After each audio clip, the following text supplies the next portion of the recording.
ஒரு பக்கம் வெளிநாடுகளில் இருந்து கொண்டு நாட்டை முடக்க முயற்சி செய்யக்கூடிய பாதாள உலக மாஃபியா, இன்னும் ஒரு பக்கம் சீன கேங்ஸ்டர்கள் இங்கே அரங்கேற்றிக் கொண்டிருக்கக்கூடிய சினிமாவை விஞ்சிய சாகசங்கள், நடுவில் மெல்ல மெல்ல துளிர்விட முனையும் இனவாதம் என்று இலங்கை ஒரு முக்கியமான கட்டத்தில் இப்போது இருக்கிறது. இன்று ஜூலை 28 செவ்வாய்க்கிழமை. இந்த யூடியூப் சேனலுக்கு புதிய ஒருவர் என்றால் மறக்காமல் சப்ஸ்கிரைப் செய்யுங்கள். எமது ஃபேஸ்புக் பக்கத்தை ஃபாலோ செய்யுங்கள். தேவாலயத்தில் நடக்கக்கூடிய பெரஹராக்கள், காவடி நடனங்களிலெல்லாம் பாதாள உலகம் செல்வாக்கு செலுத்தும் அளவுக்கு இந்த நாடு படு மோசமான ஒரு நிலையில் இருந்திருக்கிறது என்பதை அண்மைய சம்பவங்களை கூர்ந்து கவனிக்கும் போது நமக்கு புரிந்து கொள்ள முடிகிறது.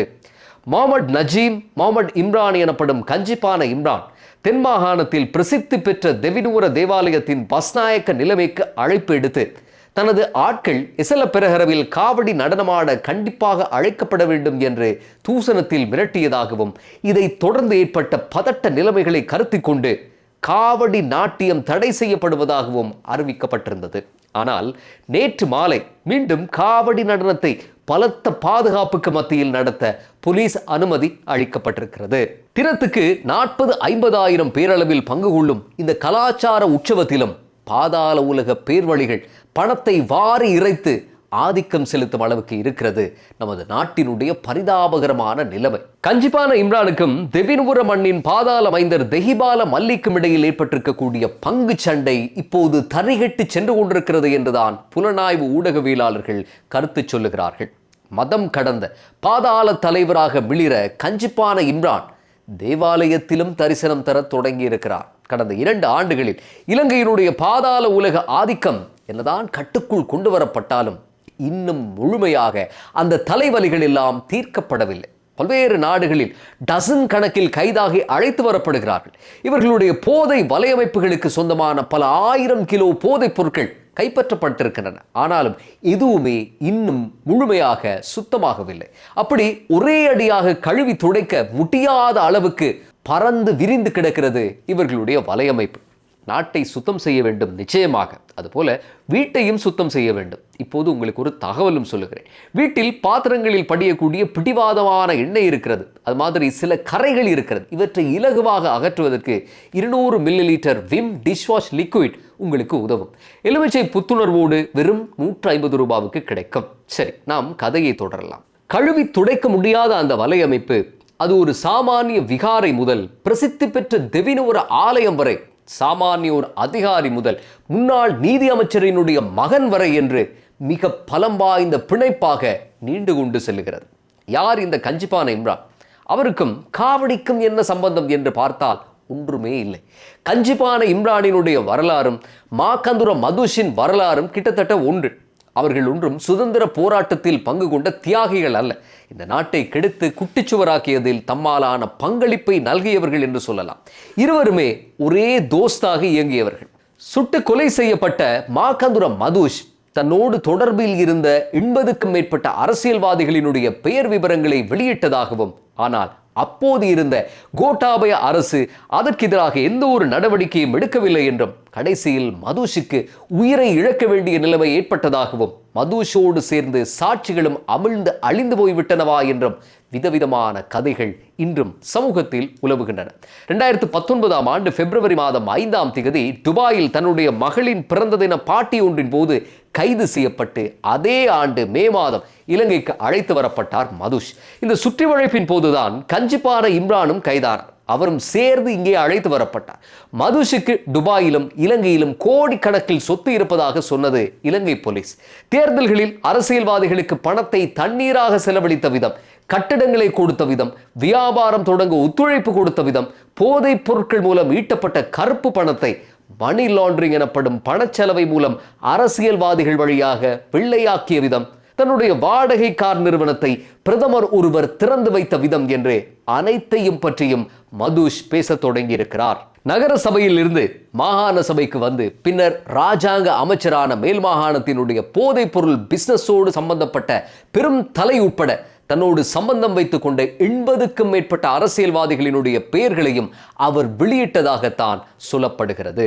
இந்த விசாரணைகள் நடந்து கொண்டிருக்கும் போது இன்று சிஐடி பணிப்பாளராக இருக்கும் ஷானி அபேசேகர் தான் அன்றும் சிஐடி பணிப்பாளராக இருந்தார். இன்று பொதுமக்கள் பாதுகாப்பு அமைச்சின் செயலாளராக இருக்கும் ரவி செனவிரத்ன தான் அன்று சிஐடியினுடைய தலைமை நாட்காலியில் உட்கார்ந்திருந்தார். ஆனால் ரவி செனவிரத்னவுக்கும் சரி ஷானி அபேசேகருக்கும் சரி தம் இஷ்டத்துக்கு செயல்படும் பூரண சுதந்திரத்தை சிறிசேன ரணில் நல்லாட்சி கோஷ்டி வழங்கியிருக்கவில்லை என்று அப்போது சொல்லப்பட்டிருந்தது.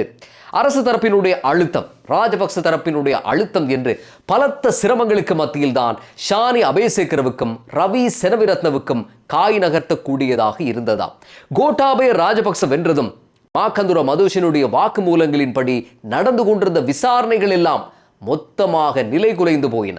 1.5 வருடங்களுக்கு மேலாக சிஐடியில் தடுத்து வைக்கப்பட்டிருந்த மதுஷ் 2020 ஆண்டு அக்டோபர் மாதம் 16ஆம் தேதி கொழும்பு மத்திய குற்றப்புலனாய்வு பிரிவு என்று சொல்லப்படும் சிசிடிக்கு இடமாற்றம் செய்யப்படுகிறார். 2020 ஆண்டு அக்டோபர் மாதம் 20ஆம் தேதி அதிகாலை வேளை கஞ்சிப்பான இம்ரானுக்கு சொந்தமான போதைப் பொருட்கள் தொகுதி ஒன்றை இனம் காட்டுவதற்காக மாளிகாவத்த பகுதிக்கு மதுஷையும் அழைத்துக் கொண்டு சிசிடி போனதாகவும் அங்கே நடந்த பரஸ்பர துப்பாக்கிச் சூட்டு சம்பவங்களால் மதுஷ் உயிரிழந்ததாகவும் இலங்கை மக்களுக்கு அறிவிப்பு செய்யப்பட்டது. பலத்த விமர்சனங்களுக்கும் கண்டனங்களுக்கும் உள்ளானது இந்த படுகொலை. மதுஷிடம் இருப்பதாக சொல்லப்பட்ட சொத்துக்களுக்கு என்ன நடந்தது என்ற விவரமும் இதுவரை தெரியவில்லை. மதுஷினுடைய கொலை சம்பந்தமான வழக்கு ஒன்று நீதிமன்றத்தில் நடந்து கொண்டிருந்தது. ஆனால் அதற்கு இடைக்கால தடை விதிக்கப்பட்டிருப்பதாக சொல்லப்படுகிறது. இது பற்றிய மேலதிக விவரங்கள் எதுவும் எமக்கு கிடைக்கவில்லை. இதேவேளை கஞ்சிப்பான இம்ரான் மேலும் 2 ஆண்டுகள் தடுத்து வைக்கப்பட்டிருந்தார். அவருக்கு 2022 ஆண்டு டிசம்பர் மாதம் 20ஆம் தேதி பிணை வழங்கப்பட்டது. அத்தோடு சரி, கஞ்சிப்பானை போன இடம் தெரியவில்லை. இது பற்றி 2023 ஆண்டு ஜனவரி மாதம் 5ஆம் தேதி பாராளுமன்றத்தில் ஒரு காட்டமான உரையாற்றிய சரத் பொன்சேகா கஞ்சிப்பானை நாட்டை விட்டு தப்பி ஓடியதற்கான முழு பொறுப்பையும் அரச புலனாய்வு பிரிவின் தலைவர் சுரேஷ் சலைதான் ஏற்க வேண்டும் என்றார். ஊடகவியலாளர் சமுதித்தவினுடைய யூடியூப் சேனலுக்கு ஒரு நேர்காணலை வழங்கியிருக்கும் முன்னாள் வான்படை வீரரும் புலனாய்வு செய்திகளை சேகரிப்பவருமான கீர்த்தி ரத்நாயக்க கஞ்சிப்பான இம்ரான் நாட்டை விட்டு தப்பி ஓடியதன் பின்னணியில் சுரேஷ் சலைவே இருந்ததாக குற்றம் சாட்டியிருக்கிறார். கஞ்சிப்பானையின் சுருக்கமான வரலாறு இவ்வளவுதான். இன்று இலங்கை அரசுக்கு தேவையான அதி முக்கிய குற்றவாளிகளின் பட்டியலில் டாப் 5க்குள் இருக்கிறார் கஞ்சிப்பானை. மெல்ல மெல்ல நாடு முழுக்க நானே முதல்வன் என்று தலையெடுக்கும் போட்டியின் வெளிப்பாடுதான் காவடி நடன விவகாரமும் என்று சொல்லலாம். காவடி நடனத்தை நடத்தினால் பாதாள உலகம் மோதிக்கொள்ளும் என்றும் இதனால் அதனை நிறுத்துமாறும் வந்த புலனாய்வு அறிக்கைகளை தொடர்ந்து அரசு உடனடியாக காவடி நடனத்தை நிறுத்தியது. ஆனால் அதன் பிறகு சமூக ஊடகங்களில் கலவையான எதிர்வினைகள் வரத் தொடங்கின. ஒரு சாரார் இது மிக சமயோசிதமான தீர்மானம் என்று பாராட்டியிருந்தார்கள். அன்று ஈஸ்டர் குண்டுகள் வெடிக்கப் போகிறது என்று தெரிந்தும் எந்த நடவடிக்கையும் எடுக்காமல் அசட்டையாக இருந்த சிறிசேன ரணில் அரசுடன் ஒப்பிடுகிற போது இந்த அரசு மக்கள் பாதுகாப்பை கருத்தில் கொண்டு காவடி நடனத்தை நிறுத்தியது போற்றப்பட வேண்டிய ஒன்று என்றார்கள். இதேவேளை இன்னும் சிலரோ இது ஒரு பௌத்த விரோத அரசு என்றும் இப்படி காவடியை நிறுத்துவதற்கு பதிலாக நாட்டை கஞ்சிப்பான இம்ரானுக்கே தாரை வார்த்து கொடுத்திருக்கலாம் என்றும் அடித்து விட்டார்கள். நெடு நாளாய் கண்டென்ட் இல்லாமல் கலங்கி போயிருந்த உதய கம்மான் பிளவுக்கு இது ஒரு அட்டகாசமான தலைப்பாக மாறியிருந்தது. அவர் தன்னுடைய பௌதீக ரசாயன சரித்திர அறிவை எல்லாம் அலுங்காமல் குலுங்காமல் மூளையில் பத்திரமாக வைத்துக் கொண்டு வந்து ஊடகவியலாளர் சந்திப்பையும் நடத்தினார். இப்போது 150 ரூபாவுக்கு விம்லிக்விட் 200 மில்லிலிட்டர். போர்த்துகேயர்கள், ஒல்லாந்தர்கள், ஆங்கிலேயர்கள் காலத்திலிருந்து பிரகராக்களில் காவடி நடனம் நடைபெறுவதாகவும் ஆனால் ஒரு நாளும் பௌத்தர் அல்லாத ஒருவர் காவடி நடனத்தை நிறுத்த நடவடிக்கை எடுத்ததே இல்லை என்றும் வரலாற்றில் முதல் தடவையாக இம்முறை காவடி நடனம் நிறுத்தப்பட்டிருப்பதாகவும் இது வெறும் பாதாள உலக மோதல் அல்ல என்றும் கஞ்சிப்பான இம்ரான் என்ற முஸ்லிம் தனியாளாய் நாட்டை ஸ்தம்பிக்க வைத்து விட்டதாகவும் உளறி கொட்டியிருந்தார். கம்மான் பில போன்ற இனவாதத்துக்கு பெயர் போன பேராசிரியர்கள் விதவிதமான நச்சுக்கருத்துக்களை உருவாக்குகிறார்கள் என்பதற்கு இதைவிட சான்று தேவையில்லை. காவடி நடனம் நடந்து ஏதாவது விபரீதமானால் புலனாய்வு அறிக்கைகள் கிடைத்த பிறகும் இதை நடத்தியிருக்கிறார்கள். இவர்களுக்கு பௌத்தர்கள் மேல், பௌத்த மதத்தின் மேல் எந்த ஒரு பரிவோ பற்றோ இல்லை என்று புலம்புவார்கள். தடுத்து நிறுத்தினால் கஞ்சிப்பான இம்ரான் என்ற முஸ்லிமின் மிரட்டலுக்கு அடிபணிந்து கூனி குறுகி போயிருக்கிறார்கள் என்பார்கள். அதாவது இவர்கள் தமக்கு கிடைக்கும் ஒரு சிறிய சந்தர்ப்பத்தை கூட இனவாத அரசியல் செய்யாமல் விடப்போவதில்லை. இதை அரசு நன்கு புரிந்து கொள்ள வேண்டும். இதோ இப்போது காவடி நடனத்துக்கு பலத்த பாதுகாப்புடன் அனுமதி அளிக்கப்பட்டிருக்கிறது. இந்த இனவாதிகளை பொறுத்தவரை அவர்களுக்கு பௌத்தத்தின் மீது பக்தியோ அல்லது தமது மக்களின் பிரியமோ எதுவும் இல்லை. அவர்களுக்கு தேவை அவர்களுக்கு தோதான ஒரு ஆட்சி, முழுக்க முழுக்க பிற்போக்கான ஒரு ஆட்சி. பாதாள உலகமும் ஊழல் பேர்வழிகளும் பல்கை பெருக மதத்தின் பெயரால் இனத்தின் பெயரால் தம்மை இறைநேசர்கள் போல உருவகித்துக் கொண்டு இன்னொரு சிறுபான்மை இனத்தை இன்னொரு சிறுபான்மை மதத்தை கொச்சைப்படுத்தியவாறு ஒரு ஆட்சி, அதுதான் தேவை. ஆகவே ஒரு சிறிய தீ போதும் முழு நாட்டையும் எரித்து பொசுக்கிவிடும். காவடிக்கு அனுமதி வழங்கியிருக்கும் அரசு கவனமாக இருக்க வேண்டும். இஸ்லாமிய நெறிகளின்படி ஒழுகாத போதைப்பொருள் வர்த்தகத்தோடு சம்பந்தப்பட்ட ஒரு மாஃபியா தலைவனுக்கு அவர்கள் முஸ்லீம் சாயம் பூசி காவடியை முஸ்லிம் ஒருவர் நிறுத்தினார் என்று சொல்லுகிறார்கள் பாருங்கள். அங்கே அவர்களுடைய வங்குரோத்தினுடைய நிலைமை உங்களுக்கு நன்றாக புரியும். இவர்கள் அன்று கஞ்சிபான இம்ரானை கோட்டை விட்டவர்கள், கஞ்சிபான இம்ரானுடன் கொடுக்கல் வாங்கல் செய்தவர்கள். ஆனால் இன்று தேசிய பாதுகாப்பு பற்றி ஒப்பாரி வைத்துக் கொண்டிருக்கிறார்கள்.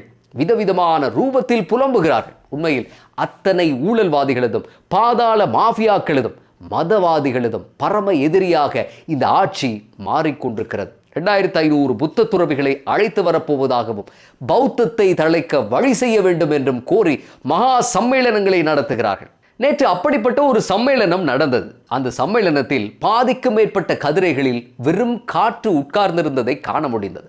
இந்த சம்மேளனத்தை பற்றி ரணிலும் பெரும் ஆர்வத்தோடு எதிர்வு கூறியிருந்தார். ஒரு காலத்தில் தீவிர வலதுசாரிகளால் தேசப்பற்றோ மதப்பற்றோ அற்ற தேச துரோகி என்று அழைக்கப்பட்டவர் தான் ரணில் விக்ரமசிங்க. ஆனால் இன்று அவரே ஞானசார உட்பட தேரர்களினுடைய மாநாட்டை பற்றி பேசி விளம்பரம் செய்யும் அளவுக்கு வங்குரோத்தாகி இருக்கிறார். இப்படித்தான் இவர்கள் அரசியல் செய்கிறார்கள். அவர்களுடைய முயற்சிகளை அவர்கள் நிறுத்தப் போவதில்லை. இப்படி ஒரு நிலைமையில்தான் சீன பாதாள உலகம் இங்கே மோதிக்கொண்டிருக்கிறது. சீனாவில் இருக்கும் கடுமையான கட்டுப்பாடுகள் காரணமாக அவர்கள் இங்கே வந்து அடித்து பிய்த்து உருளுகிறார்கள். சீன பாதாள உலகம் நம்மை விட தொழில்நுட்பத்தில் வளர்ந்த ஒன்று. அண்மையில் போர்ட் சிட்டியில் கடத்தப்பட்டு கொல்லப்பட்டவர் கணினி குற்றங்களுக்கு பெயர் போனவர் என்றும் சைபர் கிரைம் மூலம் பல 100 கோடிகள் வருமானத்தை பெற்றவர் என்றும் சொல்லப்படுகிறது. அதாவது நமது பாதாள உலகம் போல அல்ல இது. நெட்ஃபிளிக்ஸில் வரக்கூடிய மணி ஹேஸ் தொடரில் வருவது போல கேரக்டர்கள் ஒரு அறையையோ அல்லது ஒரு வீட்டையோ அல்லது ஒரு அலுவலகத்தையோ வாடகைக்கு பெற்றுக்கொண்டு விதவிதமான நபர்களை குறிவைத்து பணத்தை கறக்கிறார்கள். லண்டனில் இருக்கும் முதியவர்களுடன் பேசி அவர்களின் ஓய்வூதியத்தை சுருட்டிக் கொள்கிறார்கள். உள்ளூரில் இருக்கும் நபர்களுக்கு கடன் கொடுத்து கந்து வட்டிக்கு பணத்தை கேட்கிறார்கள். இப்படியான குரூரத்தால் கேரளாவில் ஒரு குடும்பமே தற்கொலை செய்து கொண்டது. இப்படி இணையவழி மோசடிக்கு இலங்கையை தளமாக பாவிக்கிறார்கள் இந்த சீன பாதாள கும்பல்கள். அதேவேளை நாட்டினுடைய தேசிய பாதுகாப்புக்கும் இறையாண்மைக்கும் இப்படியான கும்பல்கள் பெரும் அச்சுறுத்தலாக அமைகின்றன. அரசு இது பற்றி மேலும் விழிப்புடன் இருக்க வேண்டும். மீண்டும் அடுத்த பதிவில் சந்திப்போம்.